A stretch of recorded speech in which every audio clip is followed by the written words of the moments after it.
বিশ্ব সংবাদে আপনাকে স্বাগত। শুরুতেই জানাবো হাতে পাওয়া সর্বশেষ আন্তর্জাতিক সংবাদের শিরোনাম, পরে বিস্তারিত জানাবো। এই মুহূর্তে হাতে পাওয়া সর্বশেষ আন্তর্জাতিক আপডেট সংবাদ। ইরান ইসরায়েল ফিলিস্তিনি ত্রিমুখী যুদ্ধ চলছে। যুক্তরাষ্ট্র ইসরায়েল সম্পর্কে নতুন মোড়, বন্ধুত্ব কি শত্রুতায় রূপ নিতে যাচ্ছে? এবারে জানাবো রাশিয়ায় ক্ষেপণাস্ত্র হামলা চালিয়েছে ইউক্রেন, এতে অন্তত 7 জন নিহত হয়েছেন। রোববার বার্তা সংস্থা রয়টার্সের এক প্রতিবেদনে এ তথ্য জানা যায়। জানাবো জলবায়ু ও পরিবেশ কর্মী গ্রেট থুনবার্গকে আটক করেছে সুইজারল্যান্ডের পুলিশ। ফিলিস্তিনপন্থী বিক্ষোভে অংশ নেওয়ায় তাকে গ্রেপ্তার করা হয়েছে বলে জানা গেছে। এদিকে রাশিয়ার প্রেসিডেন্ট ভ্লাদিমির পুতিন কঠিন সিদ্ধান্ত নিচ্ছেন। প্রতিরক্ষা মন্ত্রী সের্গেই শোইগুকে মন্ত্রীর পদ থেকে সরিয়ে নিরাপত্তা পরিষদের সচিবের দায়িত্ব দেওয়ার প্রস্তাব করেছেন তিনি। জানিয়ে দেব, ইসরায়েলিদের সামনেই ফিলিস্তিনের পতাকা উড়ালেন বাংলাদেশি পর্বতারোহী। এবং সর্বশেষ জানাবো গাজায় নিহত 35,000 ফিলিস্তিনি, অবিলম্বে যুদ্ধবিরতির আহ্বান জাতিসংঘ মহাসচিবের। এতক্ষণ শিরোনাম শুনছিলেন, এবার বিস্তারিত। প্রিয় দর্শক, আপনি যদি এই চ্যানেলে নতুন হয়ে থাকেন, ভিডিওটি দেখতে দেখতে চ্যানেলটি সাবস্ক্রাইব করে আমাদের সঙ্গে থাকুন। আর এই ভিডিও সম্পর্কে আপনি আপনার মূল্যবান মতামতটি কমেন্ট বক্সে জানিয়ে দিন। আর হ্যাঁ প্রিয় দর্শক, জানিয়ে দিন ভিডিওটি কোথা থেকে দেখছেন। বন্ধুত্ব কি শত্রুতায় রূপ নিচ্ছে? বিশ্বে কৌশলগতভাবে সবচেয়ে গুরুত্বপূর্ণ সম্পর্কগুলোর একটি ইসরায়েলের সঙ্গে যুক্তরাষ্ট্রের মৈত্রী। চলতি সপ্তাহে এই সম্পর্কের কিছুটা ঝুঁকিতে ফেলেছে মার্কিন প্রেসিডেন্ট জো বাইডেন। সম্প্রতি মার্কিন সংবাদ মাধ্যম সিএনএনে এক সাক্ষাৎকারে বাইডেনের কাছে জানতে চাওয়া হয়েছিল, ইসরায়েল যদি পরিকল্পনা অনুযায়ী রাফায় আক্রমণ করে তাহলে কি হবে। এর জবাবে বাইডেন বলেন, আমি তাদের অস্ত্র সরবরাহ করব না। অস্ত্রের চালান মার্কিন ইসরায়েল সম্পর্কের মূল ভিত্তি। 4 দশকের মধ্যে প্রথমবারের মতোই সম্পর্কে ফাটল ধরেছে। গাজায় বেসামরিক প্রাণহানি এবং মানবিক বিপর্যয় রুখতে নিজ দেশ এবং দেশের বাইরে ব্যাপক চাপে আছেন জো বাইডেন। শেষ পর্যন্ত তিনি ইসরায়েলে অস্ত্র সরবরাহের বিষয়ে সবচেয়ে কঠিন সিদ্ধান্তটি জানালেন। মধ্যপ্রাচ্যে ইসরায়েল আমেরিকার সবচেয়ে কাছের কৌশলগত মিত্র। 1980 সালে প্রেসিডেন্ট রোনাল্ড রিগানের পর এই ধরনের পদক্ষেপ আর দেখা যায়নি। মার্কিন পররাষ্ট্র দপ্তরের সাবেক বিশেষজ্ঞ এবং মধ্যপ্রাচ্যে শান্তি প্রক্রিয়ায় অভিজ্ঞ মধ্যস্থতাকারী অ্যারন ডেভিড মিলারের মতে এই সংঘাতের শুরু থেকেই বাইডেনকে দ্বিধায় রেখেছে একই ইসরায়েলপন্থী রিপাবলিকান পার্টি। অন্যদিকে নিজ দল ডেমোক্রেটিক পার্টির মধ্যেও দেখা দিয়েছে বিভক্তি। যদিও এখন পর্যন্ত বাইডেন যেসব সিদ্ধান্ত নিয়েছেন তাতে এমন কিছু দেখা যায়নি যাতে আমেরিকা ইসরায়েল সম্পর্কে ক্ষতিগ্রস্ত হয়। তবে ইসরায়েল রাফা স্থল অভিযান চালানোর সিদ্ধান্ত নেওয়ার পর বাইডেনের দৃষ্টিভঙ্গিতেও পরিবর্তন দেখা যায়। গত সোমবার ইসরায়েল জানায় তার শহরটির পূর্ব হামাসকে লক্ষ্য করে কার্যক্রম চালাচ্ছে। স্থানীয়রা বিরামহীন বিস্ফোরণের শব্দ শোনার কথা জানিয়েছেন। একই সঙ্গে প্রায় অকার্যকর হাসপাতালগুলোতে আহতদের সংখ্যার মাত্রা ছাড়িয়ে গেছে। জাতিসংঘ বলছে প্রায় 1 লাখ মানুষ ওই এলাকা থেকে পালিয়েছে এবং তারা খাবার, আশ্রয়, পানি ও স্যানিটেশন ভয়াবহ সংকটে আছে।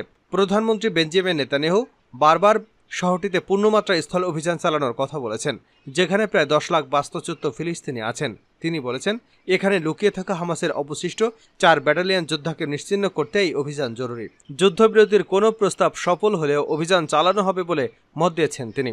ওয়াশিংটনে নেতানিয়াহু রাফায় কোনো ধরনের বেসামরিক অভিযান পরিচালনা না করতে বারবার অনুরোধ জানিয়ে আসছেন। অ্যারন ডেভিড মিলার বলেছেন, প্রেসিডেন্ট বাইডেন আশঙ্কা করেছেন রাফায় অভিযান বন্ধ হলে যুদ্ধ বন্ধ বা জিম্মিদের উদ্ধারে আর কোনো উপায় থাকবে না। গত বুধবার বাইডেনের সাক্ষাৎকার প্রচারের পরপর যুক্তরাষ্ট্র ইসরায়েলের জন্য বরাদ্দ 2500 পাউন্ডের বোমার 2টি চালান স্থগিত করেছে। মার্কিন প্রশাসনের এক জ্যেষ্ঠ কর্মকর্তা বলেন, এই বোমাগুলো ঘনবসতিপূর্ণ একটি এলাকায় ব্যবহার করলে যে প্রভাব পড়বে তাতে আমেরিকা উদ্বিগ্ন, যা আমরা গাজার অন্য এলাকাগুলোতে দেখেছি। গত শুক্রবার মার্কিন প্রেসিডেন্টের দপ্তর একটি প্রতিবেদন প্রকাশ করেছে। এতে বলা হয়েছে, ইসরায়েল সরকার হয়তো যুক্তরাষ্ট্রের অস্ত্র ব্যবহার করে আন্তর্জাতিক মানবাধিকার আইন লঙ্ঘন করেছে।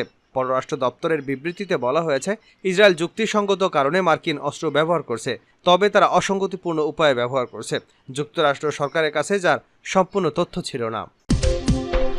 রাশিয়ায় ইউক্রেনের ক্ষেপণাস্ত্র হামলা, নিহত 7। রাশিয়ায় ক্ষেপণাস্ত্র হামলা চালিয়েছে ইউক্রেন, এতে অন্তত 7 জন নিহত হয়েছেন। রোববার বার্তা সংস্থা রয়টার্সের এক প্রতিবেদনে এ তথ্য জানানো হয়েছে। রুশ কর্মকর্তারা জানান, সীমান্তবর্তী বেলগরদ শহরে একটি বহুতল ভবনে হামলা চালিয়েছে ইউক্রেন, এতে অ্যাপার্টমেন্ট ভবনটি ধসে পড়েছে। এ ঘটনায় অন্তত 60 জন নিহত হয়েছেন। এ সময় আহত হয়েছেন আরও অন্তত 15 জন। রাশিয়ার ওই অঞ্চলের গভর্নর ভ্যাসেস্লাভ গ্লাদকোভ এ ঘটনার একটি পোস্ট করেছেন। এতে 10তলা ভবনটি ধসে পড়তে দেখা যায়। বেলগরদ শহর এবং এ অঞ্চলে ইউক্রেনের সেনাদের ব্যাপক গোলাবর্ষণের মুখে পড়েছে বলে জানান তিনি। রুশ প্রতিরক্ষা মন্ত্রণালয় এ হামলাকে আবাসিক হামলায় সন্ত্রাসী হামলা বলে উল্লেখ করেছেন। তারা জানিয়েছেন, স্থানীয় সময় 8টা 40 মিনিটে এ হামলা হয়েছে।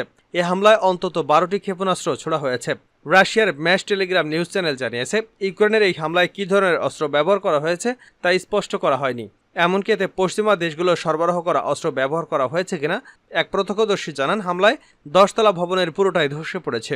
এলাকাটিতে অনেক অ্যাম্বুলেন্স এবং অগ্নি নির্বাপন গাড়ি কাজ করছে। এ ঘটনায় অনেকে হতাহত হতে দেখা গেছে বলে জানান তিনি। এদিকে বার্তা সংস্থা এফপি জানিয়েছে, রাশিয়ার ভলগোগ্রাদ এলাকায় ইউক্রেন একটি তেল শোধনাগারে ড্রোন হামলা চালিয়েছে। রুশ প্রতিরক্ষা মন্ত্রণালয় জানিয়েছে, শনিবার দিবাগত রাতের এই হামলায় অন্তত 8টি ড্রোন ধ্বংস করা হয়েছে। তবে একটি ড্রোনের আঘাতে তেল শোধনাগারে আগুন লেগে যায়। তবে এতে কোনো হতাহতের ঘটনা ঘটেনি। রুশ পররাষ্ট্র মন্ত্রণালয়ের মুখপাত্র মারিয়া জাকারোভা বলেন, বেসামরিক লোকদের নিশানা করে এই হামলা চালানো হয়েছে। এর মাধ্যমে ইউক্রেন ও তার সমর্থকদের অপরাধ প্রবণতা দৃশ্যমান হয়েছে। তবে হামলার বিষয়ে তাৎক্ষণিকভাবে ইউক্রেনের কোনো মন্তব্য পাওয়া যায়নি। ফিলিস্তিনপন্থী বিক্ষোভ থেকে গ্রেপ্তার গ্রেটা থুনবার্গ। জলবায়ু ও পরিবেশ কর্মী গ্রেটা থুনবার্গকে আটক করেছে সুইজারল্যান্ড পুলিশ। ফিলিস্তিনপন্থী বিক্ষোভে অংশ নেওয়ায় তাকে গ্রেপ্তার করা হয়েছে বলে জানা গেছে। শনিবার সুইজারল্যান্ডের দক্ষিণাঞ্চলীয় শহর মালমোতে ইউরোভিশন ফাইলের ভেন্যুর কাছ থেকে গ্রেপ্তার করা হয়। এতে জানানো হয়, গ্রেটা থুনবার্গ ইউরোভিশন প্রতিযোগিতায় ইসরায়েলের অংশগ্রহণের বিরুদ্ধে বিক্ষোভে অংশ নিয়েছিলেন। এ সময় তাকে গ্রেপ্তার করা হয়। সামাজিক যোগাযোগ মাধ্যম এক্সে ছড়িয়ে পড়া ভিডিওতে দেখা যায়, থুনবার্গ সাদা কালো রঙের ঐতিহ্যবাহী ফিলিস্তিনি স্কার্ফ কেফিয়া পরিহিত ছিলেন। ইউক্রেনে হামলার কারণে রাশিয়ার ইউরোভিশন প্রতিযোগিতায় নিষিদ্ধ হয়েছিল। কিন্তু গাজায় গণহত্যায় অভিযুক্ত ইসরায়েলের একজন প্রতিযোগীকে প্রতিযোগিতায় অংশ নেওয়ার সুযোগ করে দেওয়ার প্রতিবাদে ক্ষুব্ধ লোকজন মালমো শহরে ওই বিক্ষোভে অংশ নিয়েছিলেন। এ সময় বেশ কয়েকজন বিক্ষোভকারী হঠাৎ ইউরোভিশন ফাইনালের ভেন্যুর বাইরে ফিলিস্তিনি পতাকা হাতে নিয়ে বিক্ষোভ শুরু করলে পুলিশ তাদের গ্রেপ্তার করে এবং জোর করে সরিয়ে দেয়। চলতি সপ্তাহের শুরুতে ইউরোভিশন সেমিফাইনালের আগে মালমো শহরে 10,000-এরও বেশি লোক ফিলিস্তিনিদের পক্ষে বিক্ষোভ করেছিলেন। কঠিন সিদ্ধান্ত নিচ্ছেন পুতিন। রাশিয়ার প্রেসিডেন্ট ভ্লাদিমির পুতিন কঠিন সিদ্ধান্ত নিচ্ছেন। সম্প্রতি প্রতিরক্ষা মন্ত্রী সের্গেই শোইগুকে মন্ত্রিপরিষদ পদ থেকে সরিয়ে নিরাপত্তা পরিষদের সচিবের দায়িত্ব দেওয়ার প্রস্তাব করেছেন তিনি। প্রেসিডেন্ট হিসেবে 5ম দফার দায়িত্ব নেওয়ার পর মন্ত্রিসভা পুনর্গঠনের অংশ হিসেবে এই প্রস্তাব করেন পুতিন। খবর বিবিসির। সের্গেই শোইগুর স্থানে প্রতিমন্ত্রী হিসেবে আন্দ্রেই বেলোসভের নাম প্রস্তাব করেছেন রুশ প্রেসিডেন্ট। তবে বেলোসভের প্রার্থিতা রুশ পার্লামেন্টের উচ্চকক্ষে অনুমোদিত হতে হবে।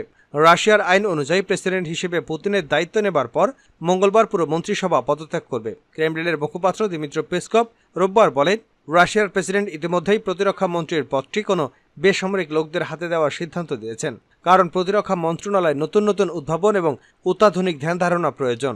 সের্গেই শোইগুকে 2012 সালের প্রতিরক্ষা মন্ত্রী করা হয়েছিল। এর 2 বছর আগে ইউক্রেনের ক্রিমিয়া উপদ্বীপ দখল করে রাশিয়া। শোইগু ইউক্রেনের সঙ্গে রাশিয়ার যুদ্ধে মুখ্য ভূমিকা পালন করেছিলেন। গাজায় নিহত 35,000 ফিলিস্তিনি, অবিলম্বে যুদ্ধবিরতির আহ্বান জাতিসংঘ মহাসচিবের। গাজা উপত্যকায় অবিলম্বে মানবিক যুদ্ধবিরতির আহ্বান পুনর্ব্যক্ত করেছেন জাতিসংঘের মহাসচিব অ্যান্তোনিও গুতেরেস। খবর আল জাজিরার। গাজার কর্মকর্তাদের দেওয়া তথ্য অনুযায়ী অক্টোবর থেকে এ পর্যন্ত উপত্যকাটিতে 35,000-এরও বেশি ফিলিস্তিনির প্রাণ গেছে। রোববার কুয়েতে জড়ো হওয়া আন্তর্জাতিক দাতাদের উদ্দেশ্যে এক ভিডিও ভাষণে গুতেরেস গাজায় হামাসের হাতে জিম্মি ইসরায়েলিদের নিঃশর্ত মুক্তির পাশাপাশি অবিলম্বে মানবিক সহায়তা বাড়ানোর আহ্বান জানিয়েছেন। ভিডিওতে তিনি বলেন, শুধুমাত্র যুদ্ধবিরতি শুরু করতে হবে। জাতিসংঘের মহাসচিব সতর্ক করে দেন যে যুদ্ধের অভিজ্ঞতা থেকে ফিরতে দীর্ঘ সময় লেগে যাবে। এদিকে ইসরায়েলি বাহিনী গাজায় বেশ কয়েকটি স্থানে হামলা চালিয়েছে। যুদ্ধে বাড়ি থেকে পালানো বহু ফিলিস্তিনি আবারও নতুন করে বাস্তুচ্যুত হয়েছেন।